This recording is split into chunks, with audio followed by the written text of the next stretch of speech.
Here is a very famous leading case about Rayland versus Fletcher, 1868.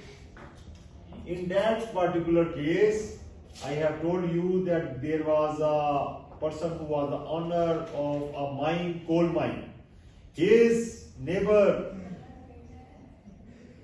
who started work of digging for some water reservoir, he employed a contractor. That contractor employs a number of laborers. After digging for a few days, the laborers discovered shafts, passages, old passages of that mine. When they told that contractor, he was informed, he overlooked it and just passed simple orders, simple remedy to fill that gap with mud, with earth. After some time, when all the construction was done and the water was stored, that water pressure didn't support that temporary measures, and all the water with the great pressure entered into old passages and shafts of that mine, and the new passages where they were working for the coal digging were blocked. Their work was stuck. The owner of that coal mine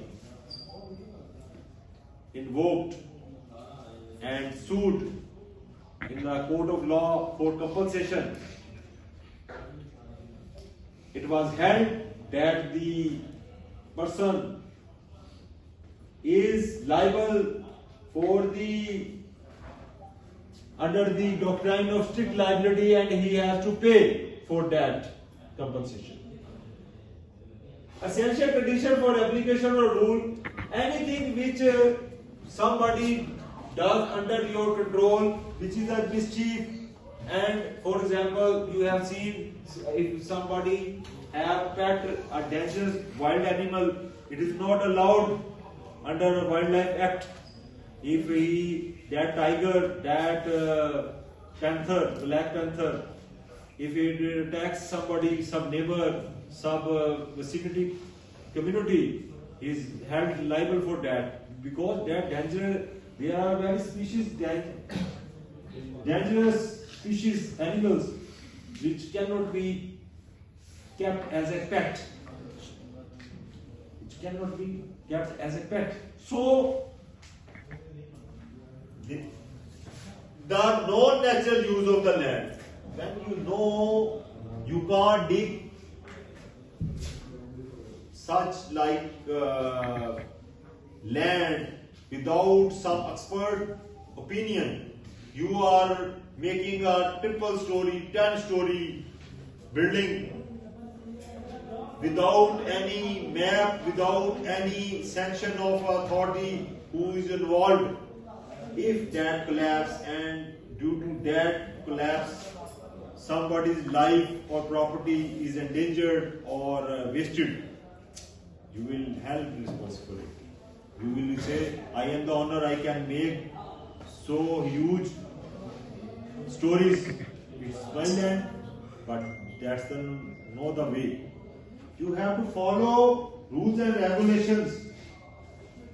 Under strict liability, you are held responsible. Besides this, there are exceptions. Act of God, wrong to the stranger, wrong done by the stranger. If somebody is a stranger, he does some act. Consent of the plaintiff. If the consent of that person who has sued you is also included, then you are free, exonerated from the doctrine of strict liability. Statutory authority, common benefit. There is a mutual interest, then it's an exception of that doctrine. Thank you.